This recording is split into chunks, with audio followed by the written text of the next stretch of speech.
Welcome back. It's time now for our community update this morning, and joining us in studio is Kewaunee County Sheriff Matt Joske. Thank you so much for joining us. Thank you for having me, both of you.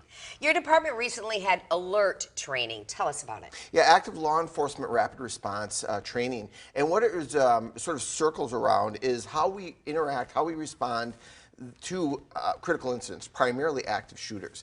And the reason it's really critical in our community is the resource allocation. It's very different, let's say, from the city of Green Bay or even Brown County. What goes on in our small rural counties, this training is very vital because we have to be able to make sure we understand our resources, the limited resources, and how those are going to interact at the time of need. Now, this is bringing not just your department together, but fire stations and like all the emergency EMS, right? Absolutely. What we've learned over these terrible tragedies over the years is the need for that sort of cohesion between EMS, fire, and law enforcement so that the response is fluid, that it basically, is seamless from the point of entry, from that first officer, the triage, the, removal of victims, getting them to medical treatment, and then, of course, our follow-up in regards to it being a crime scene. So all those things overlapping and being integrated, we all have to be really understanding each other's roles and respecting each other's disciplines and what we all have to achieve during those incidents. And so how did that training go? It went amazing. The best part about it is it's just another great opportunity to build relationships, whether that's with your local fire, EMS, and even the officers, so that they understand working together, what that's going to look like, what that's going to feel like going in.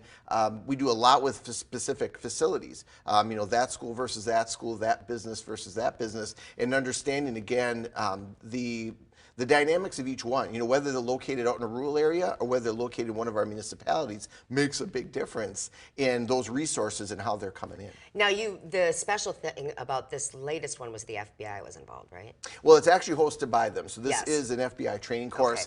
Okay. Really, what was unique about this one is they honed in on single officer response.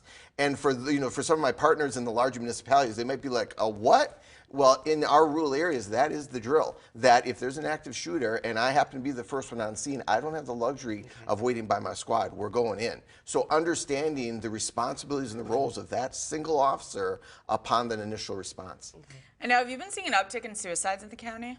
What we've seen is an uptick in mental health overall. I don't know, fortunately, that we've seen necessarily an uptick in suicides, but really the cries for help. The national data shows us that for every suicide, there's usually about 15 to 20 attempts, which again is somewhat offers some hope in that people usually reach out, cry out for help in the form of these attempts, leading up to a suicide.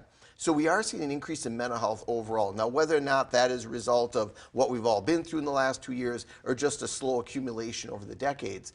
And the interesting part, or the sad part, is that we're seeing it really reach down into lower age groups. Going back 20 years, when I started, typically it was adults. And now you're starting to see really our young people being affected by mental health and some of these suicide threats. So what are you doing right now, training for attempted suicides? So, there's always the outreach to the community, helping everybody understand that just like CPR, we have to be able to be there at the time of need, because the fact of the matter is there are not enough professionals or facilities, right, to really capture this issue that we're having in a country. So it's up to each one of us to be there for each other. And that's where we go out and we do some suicide prevention, where we're really instilling in people and empowering people that you don't have to have a degree, you don't have to be certified. All we're talking about is providing hope and optimism for each other. Anybody can do that, from 10 years old to 90 years old. We can be there for each other and offer that sense of hope. And that's a lot of what the suicide prevention is about, is, when you find that person at that time of need, giving them that hope, giving them that optimism, but then bringing them to those resources where greater care can be given. Much like finding somebody on the side of the road with a broken leg. Well, you're not going to do surgery there, but you're going to get them to a safer place. You're going to keep them safe for now and get them to that next level of care. And QPR is very similar that way. All right, thank you so much for joining us. We're running out of time. We're going to have you back on again. Awesome. Well, thank you, ladies. Thank you. And Jordan will be right back with a check on the forecast after this.